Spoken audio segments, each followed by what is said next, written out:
Welcome to Move Ahead at Home, a collection of instructional videos created to help learners of all ages deepen their understanding of mathematical concepts. After practicing the concrete representation of integers, playing integer identification, you're ready to play integer combination. As with integer identification, this game is most appropriate for 6th through 8th graders. But with manipulatives, children in 4th and 5th grades can easily learn about integers by playing this game. Remember those manipulatives you used in integer identification? Keep those handy. Why? Because scientists know that the brain learns best concrete to pictorial to abstract. These are which level? You're right. These are concrete. How do you remember learning about integers? I learned abstractly, and that's one of the reasons why I use concrete manipulatives. Don't worry, sometimes my students would, if your students or your learners want to continue to use these concrete manipulatives, it makes it more fun. And the roaches made people say ooh, and so sometimes my more experienced learners and would just use them because it made it where integer combination was more than just paper and pencil task. I need to discuss one more concept with you so you can play integer combination with great ease. If we had a 3 and a 4 and we were to combine these, we would represent these with positive 3 and a negative 4.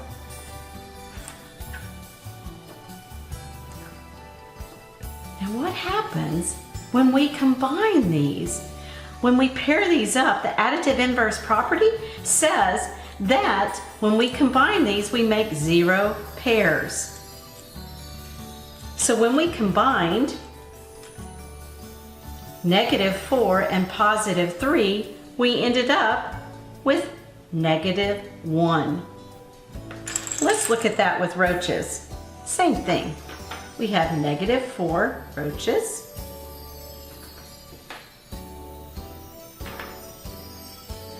And we have positive 3 roaches. Now what happens when the negative and the positive combine?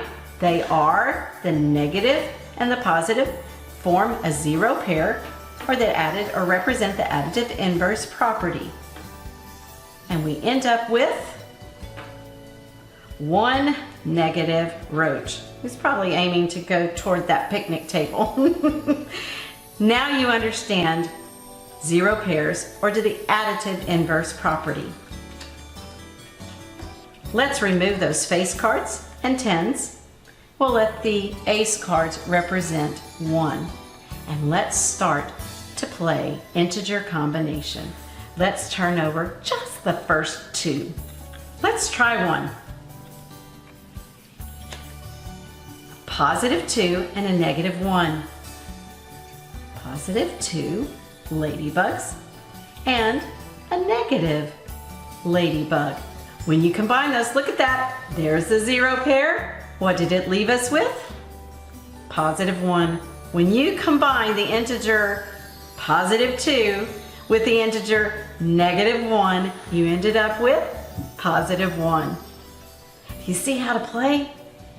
We can ramp it up by